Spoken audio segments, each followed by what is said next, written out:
Afternoon, everybody. Uneducated Economist here. So I wanted to share this article with you guys. Um, I believe I left a link down in the description. It's coming out of CNN, which is not necessarily my typical place to go to get information, but I thought this was pretty interesting considering the title says Americans are feeling better about the economy after the Fed's jumbo rate cut.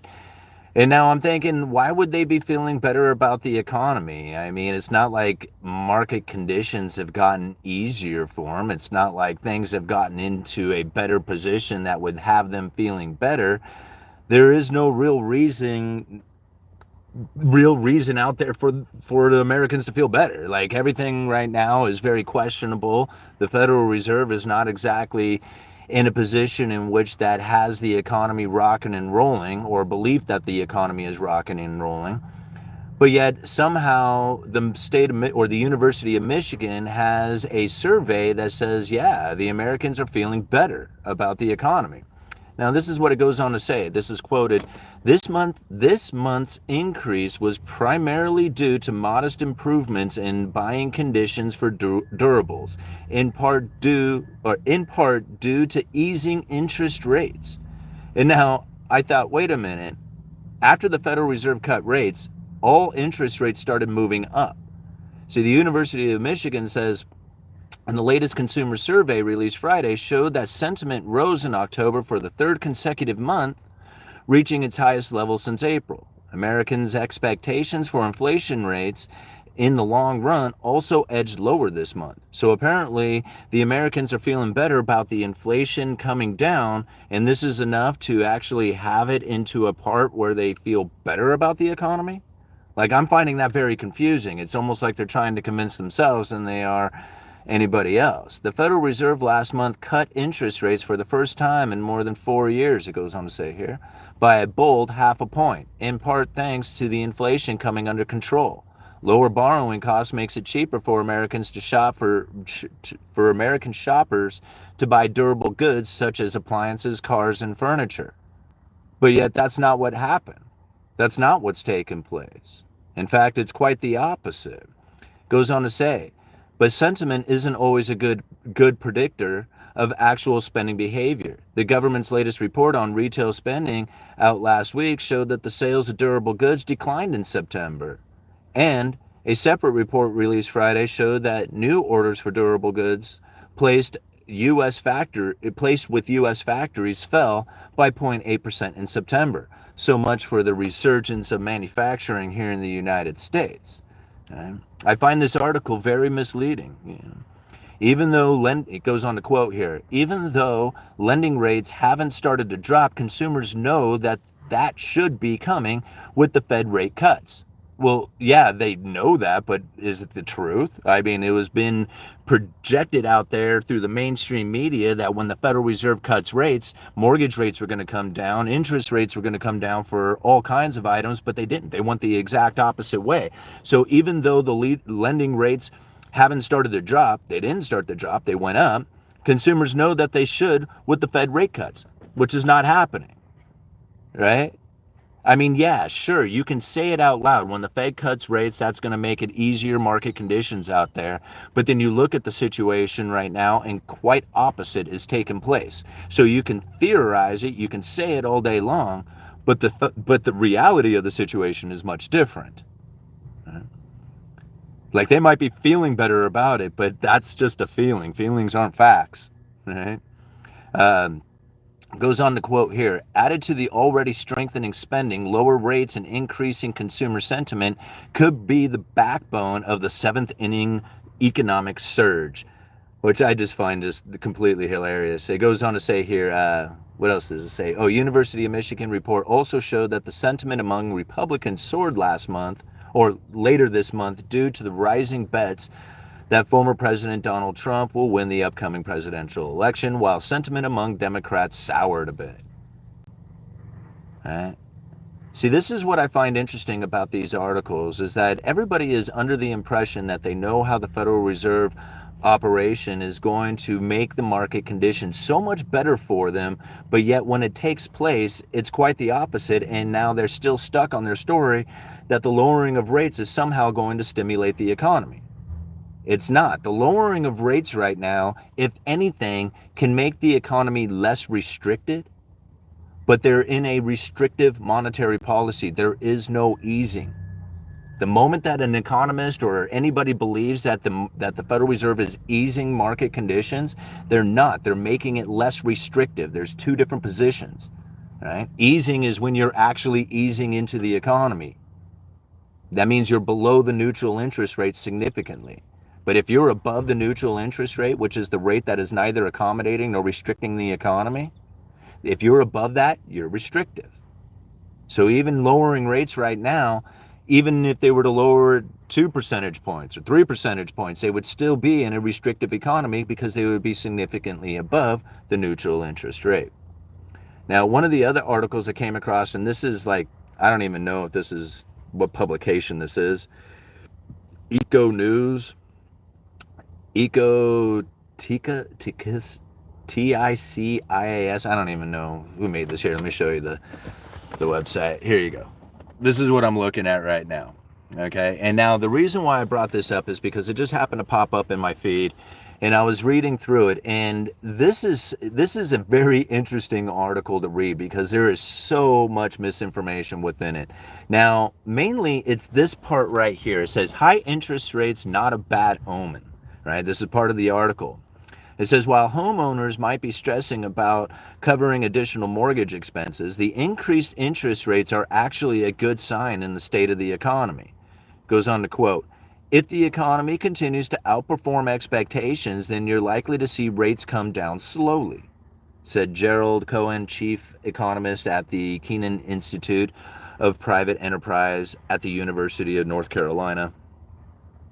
Goes on to say, in September of last month, the Federal Reserve cut their interest rate from 3.6 to 4.1. Now, that would be an increase, not a decrease, right? 3.6 to 4.1. But even if it was 4.1 to 3.6, that's still not accurate because the Fed funds rate as of this exact moment, where am I here?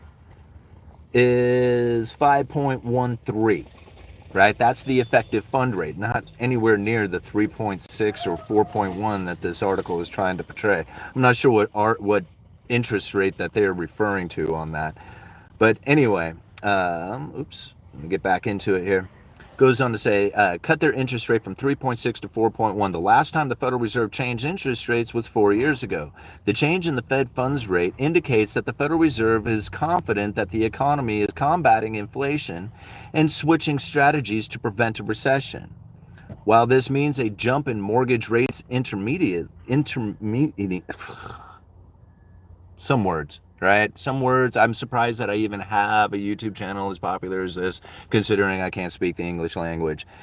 Intermediately, God, financial analysis. Now I'm going to really screw it up. Financial analysts and experts assure homeowners that this is a good thing in the long run, as it indicates that home principal amounts may be sold for cheaper. Right? Complete delusional. It's like all expectations with no real factual evidence of anything taking place, just complete garbage. Now, I'm sorry, Miss Sarah, I think it was, who wrote this article, but I cannot fall in line with anything that is being said here. Like it is wrong, just straight wrong, right? I mean, not only the interest rate amounts, but the direction of mortgage, everything about it, right? And this is the problem that I think a lot of people end up facing, is that they read articles like this and then internalize this information, and now they're stuck with this idea that the Federal Reserve and their adjustment of interest rates will have a certain impact on the economy or a certain impact on housing prices. Like, I mean, the whole idea that interest rates being elevated was going to bring the house prices down didn't work, but yet it's reiterated right here. Financial analysts and experts assure homeowners that this is a good thing when mortgage rates go up. In the long run, it indicates that home principal amounts may be sold for cheaper. Well, that's not what's happening, though. Like, that's not what's taking place. And so as I find, most of these articles have very much misunderstood the Federal Reserve, the credible threat theory. If you were to internalize it, all of this makes sense. all of it begins to really start to be very clear on why it is that the interest rates were not moving in the direction that the Federal Reserve was with their Fed funds rate. If you understand that the adjustment of Fed funds rates is no longer the effective tool, but the communication about it instead, you start seeing how it is that this communication impacts the markets in a very specific way. Most people don't see it. They just don't see it at all. In fact, they will even say, okay, fine, if you know so much about it, when is the Fed going to cut rates? And that exact statement right there will then just proves the point that most people do not get the fact that the Federal Reserve uses the communication to adjust market perception. Okay. If you go and you look at their statements, even from like the different FOMC members out there, when they go and do interviews, you will find that they are very different from each other. They keep the markets confused. They keep the people confused. They want the outcome at the end to be very open-ended. They do not want anything assured. They do not want the people confident in what it is that they plan on doing, or that their actions will have a certain outcome to it. Like they want to keep the people very confused. Okay? I mean, they probably do want the people to believe their adjustments have a certain outcome to it, but they use that against them. Right? Very much like what we are seeing today. I mean, it's so interesting to find how the mortgage rates are moving up, and yet I cannot find anybody out there who really seems to understand why it is that they didn't move in line with the Fed funds rate. Because everybody knew once the Fed starts lowering rates that was going to start bringing interest rates down in the rest of the economy, throughout the rest of the financial industries out there, and it didn't take place. But once you understand it, that if they communicate in a particular way, the market perceives that and then acts accordingly to it. That jumbo rate cut was a huge impact to the people's perception. They took that as, oh no, this is not good. The Federal Reserve is doing whatever they can to try and bring stimulus back to the economy. That's what a lot of people thought at the time. And if you take in that sort of fear and anxiety about what's coming to the future, believing that the Federal Reserve cutting that much was a warning sign of things to come, then you start acting and behaving in a way within the economy that starts to create that situation. The idea that the Federal Reserve was trying to bring any kind of stimulating effect with their interest rate cut was incorrect. People said that it was going to fire off inflation, that it was going to create, hyperinflation scenario, one that they couldn't control. That's not the case. Go and look at some of the central banks around the world. Take a look at the European Central Bank right now. The European Central Bank is suffering with a disinflationary scenario that they cannot seem to recover from. They were trying, like the central banks around the world were finding it very difficult to operate with a very low inflation expectation environment alongside a very low neutral interest rate. That low neutral interest rate environment has not gotten better. It did a little bit, but for the most part, they are right back to where they were, or getting very close to it. And in the case with the European central banks, I believe that they are now have a lesser neutral interest rate today than they did prior to the pandemic. They are not in a position in which that the lowering of rates can stimulate the economy. It just can't happen anymore. They have to go into massive amounts of government fiscal policy spending operations in order to create the economic consumption, aggregate demand out there that has the economy operating in a way that appears to be functioning. This is the saddest part about it. See, there was a time when the central banks around the world could lower rates, and that lowering of rates would then get the people out there borrowing that money. By borrowing that money, they go and start spending it. That's increasing aggregate demand. When you start doing that, you find economic activity, you start finding a bunch of growth happening from it. However, if you get to a position in which that lowering interest rates doesn't fire off the consumption like it once had, that's the problem that the Fed is facing today. That's why you see so much fiscal policy stimulus spending, because they're the ones, the government is the ones who takes out the debt. If we don't do it, they'll do it. Then they'll force feed it into us. Because without a consumer, we will fail. The United States produces a consumer. We don't produce stuff anymore. We produce people who buy stuff. And that stuff gets purchased from around the world, and the world then buys our debt.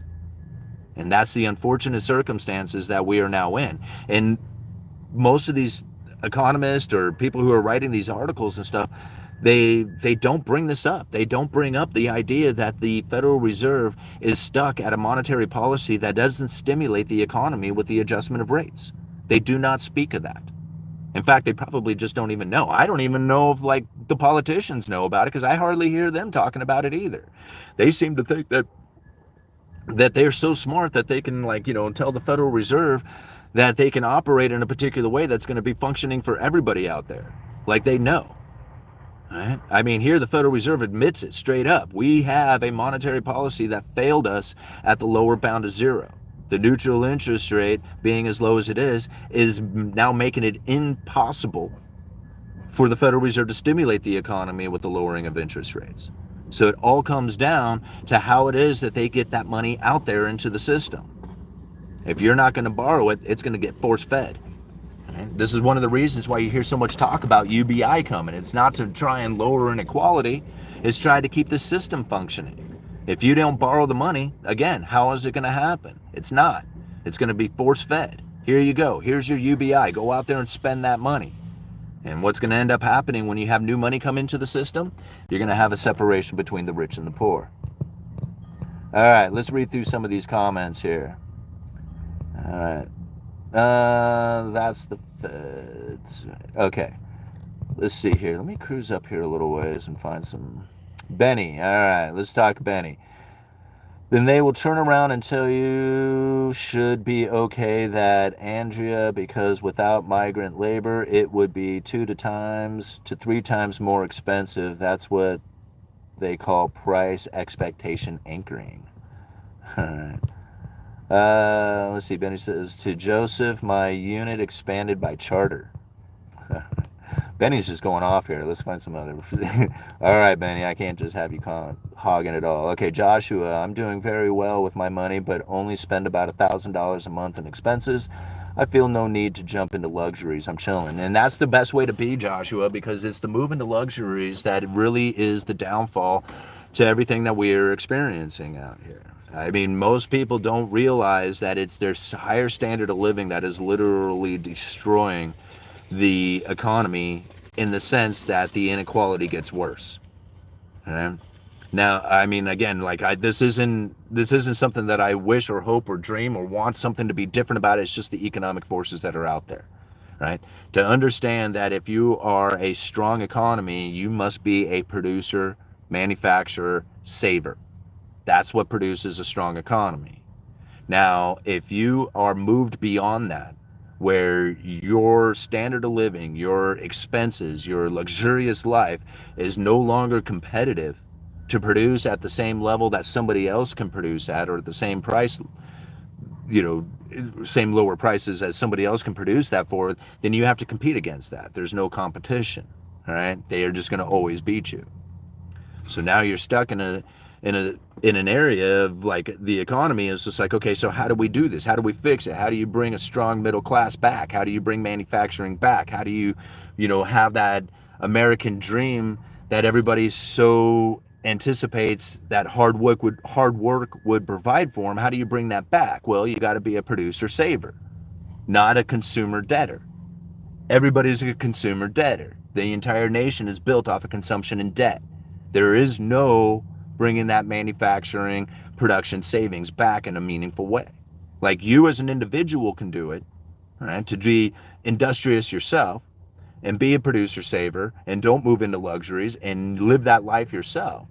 But then everybody else would also have to live that life exactly the same as you are doing in order for it to function here in the United States and have that sort of economy. It's not going to happen. All right? Most people are going to beg the United States government to do something about it, which is probably going to come in the form of checks. We need a depression, though tough times make tough men, and we are soft as F. Priorities are crazy today. I totally agree with you, Joshua. I mean, I'm not saying that we need a depression. I'm just saying it would take a depression in order to fix a lot of that issues with, with basically soft men. All right, China is doing way better than they tell us in this country. I don't think so, Josh. I mean, if you go and you look at some of the issues that are taking place in China right now, they got massive debt defaults happening. And this is people who have put their entire life savings into a particular corporate, municipality, government debt of some sort out there, and they are defaulting like mad. All these people are losing their money, and there's no bailout for a lot of this. Now, granted, it is their own mistake by putting their money into, essentially what would end up being a junk bond. That is their own mistake for doing that.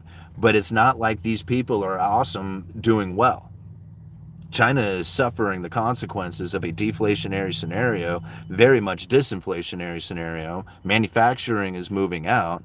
They are not doing well, right? And so if you look at the default rate that is happening over there, you can see like they're not expanding. They're not like, ramping up production. They're not living a luxurious life. Moving on here. Wayne, I'd love to chat more. Internet buffing like crazy. Heading out to be a creator and less consumer. Right on. Dishes, hey guys, I hope you're all having a great Friday. Well, thank you, Dishes, for being here. All right. Joshua, they have billion people. A lot of them didn't make the mistakes and are enjoying the benefits of deflated prices. Yeah, but I think a lot more of them are suffering the consequences of not having a job. All right. Hey, I'm new here. Just found your channel last night. Right on. Well, thank you for being here, H. From a video suggestion and stayed up watching 3 of your 1-hour streams. I left a question in one of the videos about a gold comment you made. Well, H, go ahead and ask me again here. Oh, here you go. You said that there isn't enough gold to conduct the transactions necessary when the BRICS concept. But what I don't understand is that today in modern times we have computers, so couldn't the tokenizing gold electronically similar to cryptocurrencies where it can be divisible infinitely? Yes, that's a great question. Okay, yes, that's a great question. Now, that doesn't take away, okay, just because you make it easier to transact in gold does not take away the economic force of the limited amount of gold that there is available to do the transactions with. So even if you go to tokenizing, you would have to trust that there is a limited amount of tokens out there to be backed by the amount of gold sitting on the shelf. So essentially what will happen is you have to trust a third party. A third party takes the gold, they put it on a shelf, they create a token and issue the token out there that then can be busted up, or however you want to deal with it. It can then go out into commerce, into the economy, and then start getting used. And now I totally get this. This can then be infinitely broken down so that you can be transacting in just an infinite tiny piece of gold by using a blockchain technology or whatever and tokenizing it and doing the transfers that way. Here's the problem with it is that if you were to start doing that, let's say you and me, we were using a 1-ounce gold coin tokenized to do transactions, and we were actually just kind of messing around with it, sending it back and forth for like, you were, growing potatoes and I was, making something, and we were trading back and forth using this gold coin, and it's tokenized.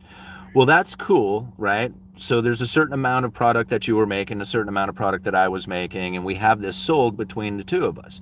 Well, then we start entering in other people into our transactions. So now we have this one gold coin because there's a limited amount of gold, and now we have more people who are wanting to use that gold coin to do transactions. And now since it's tokenized, these other people can use the tokens as well in order to do transactions. But we only had one gold coin, and when it was just the two of us, the price that we could sell our stuff for was a lot higher because it was only between the two of us that was using it.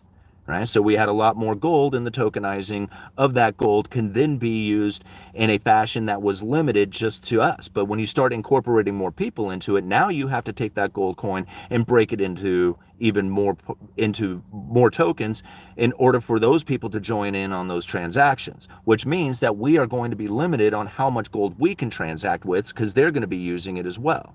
And now you start adding more and more people into this.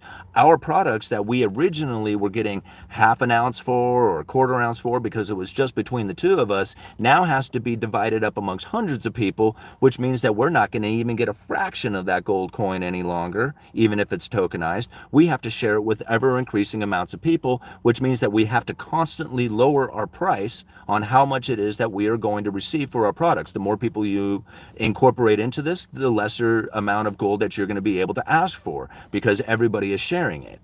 You see what I'm saying? It's a constant deflationary currency if you go that way. And if you're in business to say, hey man, I'm selling my TVs for $100, and if everybody is now demanding that they get gold for it, and there's a limited amount of gold, that means there's not going to be as many transactions happening, because everybody else needs to acquire that much gold in order to buy your TV. You have to start lowering the price of your TV in order for people to come into your store and say, hey man, I have enough to buy it from you, considering how many people are now using this particular currency in order to do transactions, and some people are actually hoarding it. So it's denying you the ability to acquire the amount of gold in order to buy the TV. Does all this kind of make sense? Like, I'm trying to explain it without getting too complicated, but it is a complicated thing to think about. But if you only have a certain amount of coin, right, and there's a certain amount of people who are using it, but then you start adding more people into using it, you have to divide that coin amongst everybody, which means that they have less ability to acquire it. And if you have less ability to acquire it, then that means there's less things that you can buy, less commerce taking place. That's why the fiat currency was so desired back in the day, when the gold was limited, and people were recognizing that it was, at that time, that it should have been redistributed back out there to the rest of the world. But the United States was like, no, we want to hold on to it, right? And if we hold on to it, then it's going to deprive the rest of the world from the ability to do transactions, right? So we kept creating, right, more money, fiat currency, in order to facilitate all the transactions that are happening out there. So you have to understand, just because it's convenient, right, we make it convenient to transact in it, it's still limited to the amount that is available out there. And that limited amount of currency to do transactions with will limit the amount of transactions that are available, especially if their prices need to fall in order to acquire the money to transact with. Does that make sense? Like, nobody wants to lower the prices, right? And you got a product that you had, got input costs going into. You're saying, hey, here's my profit. And people are out there going, man, I can't do it. Don't have the money, right? You're going to have to lower your prices in order for it to move. People wouldn't be producing. They'll be like, never mind, I ain't going to do it. Does all that kind of make sense? I don't know. All right. Cavemen never suffered from depression and self-hate. What? Well, all right. You're describing the tulip market long ago. Well, no, that's just, the tulip market is a symptom of too much money flowing into the system. It needs a place to go to. And if prices are moving up, then people are going to want to take advantage of that, and they speculate into it. So when you find things like tulip mania, or the Beanie Baby craze, or anything like that, it's showing a sign that there is an abundance of money in the system, and that it's trying to find a place to go to. And it goes into speculation instead of like savings and investment. 4,000 an ounce would cause a gold rush in California. Simon, does the dive into luxuries by the elite matter more than the rest of the population, considering how the Cantillon effect starts at the top and runs downstream? I think it's on the elites. I agree with you, Benny.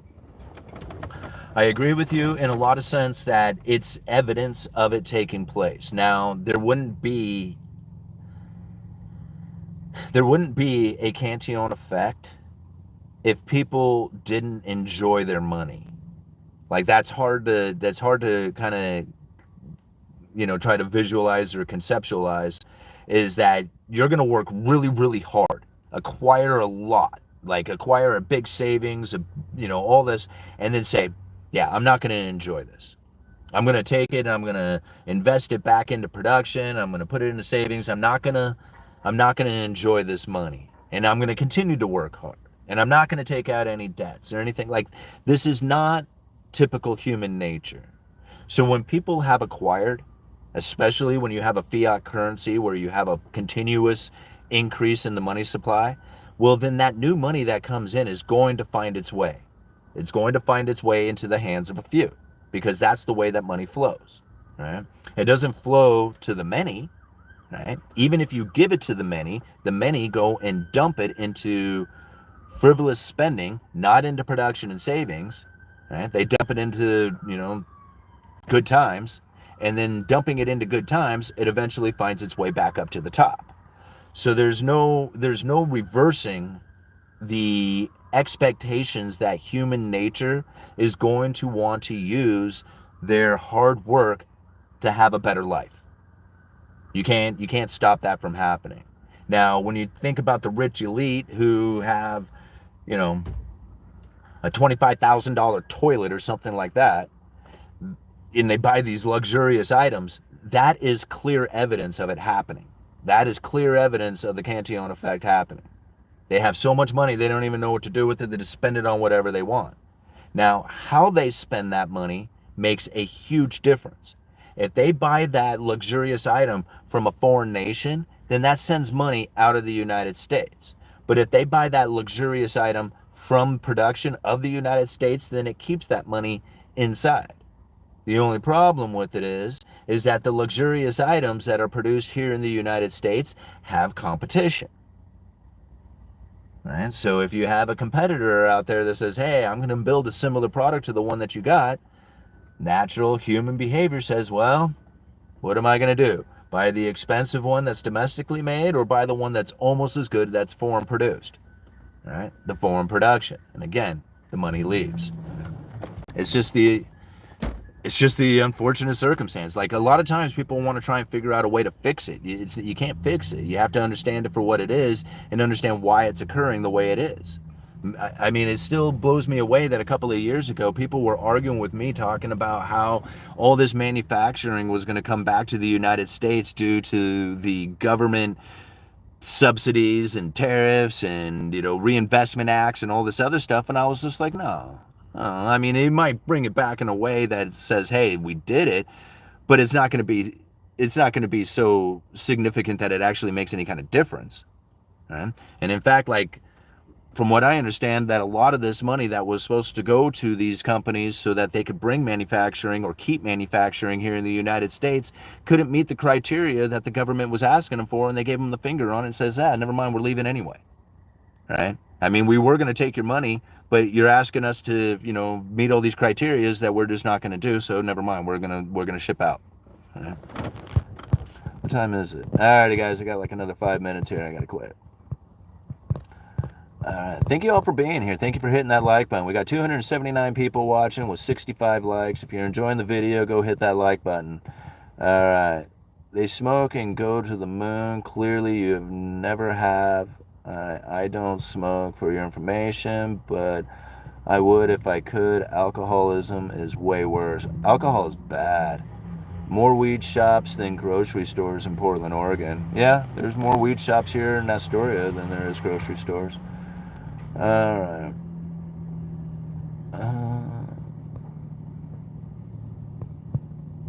When the cost of basic needs are so hard on many, I can't see how enough of them can stay in luxuries forever. Well, you have to understand, man, like, this country is living a luxurious life. Like, we bask in luxury. Right? I mean, you think about it. Like, I watch homeless people talk on cell phones, drinking beer. Like, they got food cards. I'm not saying that, being homeless is some kind of awesome life here in the United States. I know it. I mean, it's hard, right? I've talked with many homeless people here. It's not an easy life, right? But when you consider what poverty looks like in some other nations out there, yeah, we got it pretty damn good, right? Even the homeless have it better than than what some people are experiencing in this globe. Some people are actually suffering in misery and poverty, right? Not just being inconvenienced or not having it as good as other people. Those people have it bad, right?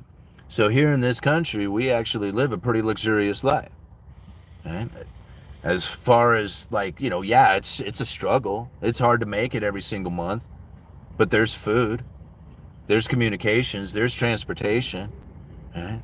There's infrastructure that works, there's police enforcement, there's property rights, there's things here that we have that most nations only beg, that a lot of nations would beg for.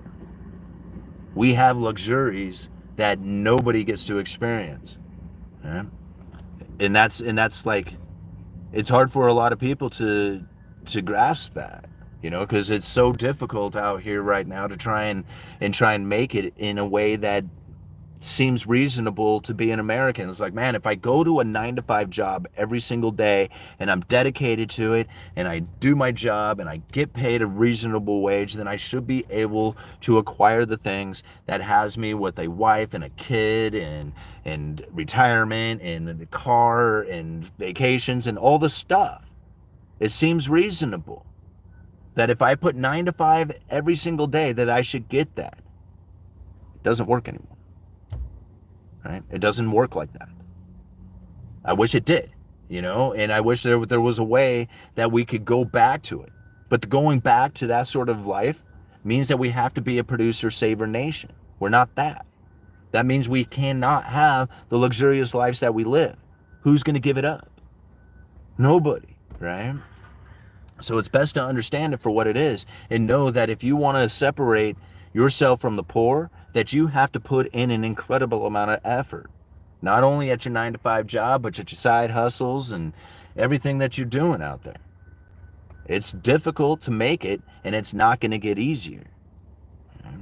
And it's because of how the new money comes in and how it separates everybody. Let's go check out this $5. Aid to Grub, thank you so much for the $5. With the Fed quantitative easing, are we looking at the end of the invisible hand? Well, the Federal Reserve is actually in quantitative tightening. Okay? They're actually in quantitative tightening. If you look at the balance sheet, the balance sheet of the Federal Reserve and their asset holdings, it is diminishing. Right? And now that's the bank term funding programs and stuff like that then has them loading up on assets temporarily, which shows like a quantitative easing type of position, but they're not in a quantitative easing monetary policy. They're in a restrictive quantitative tightening monetary policy. Very, like so many people don't seem to want to internalize that or understand that's the case. But that is very much so right now. And so when you have the Federal Reserve in a very restrictive monetary policy, but yet people don't quite understand why it is that it's a restrictive policy, they act and behave in ways that then says, hey, if they lower rates, we can go out there and buy houses and cars and go on vacation, and they start acting accordingly to that. But then once the actual situation takes place, they find it's a very different story. See, this is why it's so important to... This is why it's important to really go back and read through the monetary policy speeches. Like, this is something that I have done for the channel here regularly, is that I have gone back and I have put together many speeches that then form what I have now created the theory of as the credible threat theory, and that their communications are so much more important than their actual actions are. And the reason why that is because they knew 20 years ago that eventually their monetary policy of interest rate adjustments was not going to work. It was going to fail them. Considering that they had zero interest rate policy for over close to 10 years. Yeah. This is after the great financial crisis. They took a balance sheet of $850 billion to over $4.5 trillion, had Fed funds rate at zero, and failed to produce the inflationary scenario that they were looking for. That was them coming to an end. They knew it wasn't going to work after that. And it was a very dangerous situation for them come 2018, knowing that there was going to be an economic downturn, and that they were not going to be able to adjust. They were not going to be able to adjust the Fed funds rate far enough below the negative or the neutral interest rate in order to stimulate the economy. It was not there. There was nothing there. So they knew it was going to come down to inflation expectations running rampant through the economy.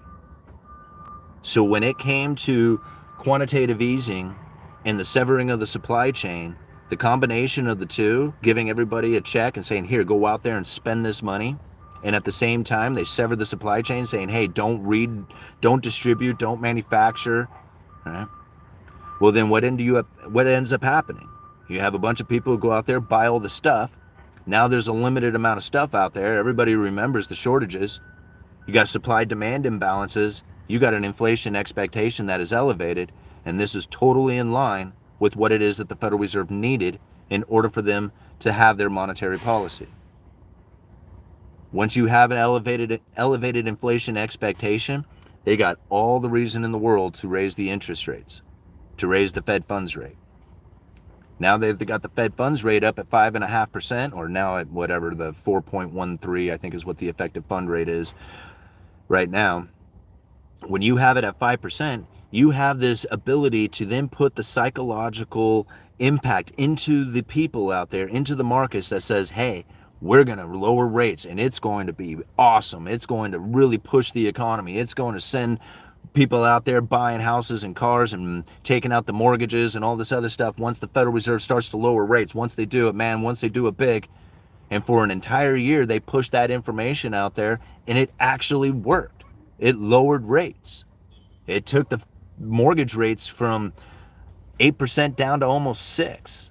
And now here they are moving back up to a high from back in August. Completely opposite of what it is that people were anticipating coming from the Fed. Alrighty, guys, I'm just babbling on here, so let's go ahead and call it quits. What time is it? Yeah, I got to go back to work anyway. Unions are the problem. They have moved the jobs outside of the country. They're not, Ron. Unions are the symptom, right? They're the symptom. If we had not had a luxurious life, if we did not raise our standard of living, then the people here would have competitive wages against those of the foreign producers. We wanted a house. We wanted vacations. We wanted retirement. We wanted all these luxurious items. We wanted to be able to borrow to do it, leverage our future. Once we started doing all this stuff, we exported our own job. Don't dive into luxuries. That's it. I mean, that's simply it. If the people really wanted to be a production, manufacturing, saving nation, stop buying luxuries. That's as easy as that. Nobody's going to do that, especially those who have the money, especially those who have worked hard. Right? That's what does it. It's not unions. Cantillon didn't describe unions, but he talked about how the luxurious life will export your manufacturing out of the state going into the cheaper foreign producers. Like he didn't know, like he wasn't discussing unions back then. Unions are definitely the symptom of the Cantillon effect in their actions. All right. Let's see. The jobs left because the dollar is world reserve currency. The Fed doesn't really control the economy. The banks create money, but loans. The problem is the system. Debt is not money.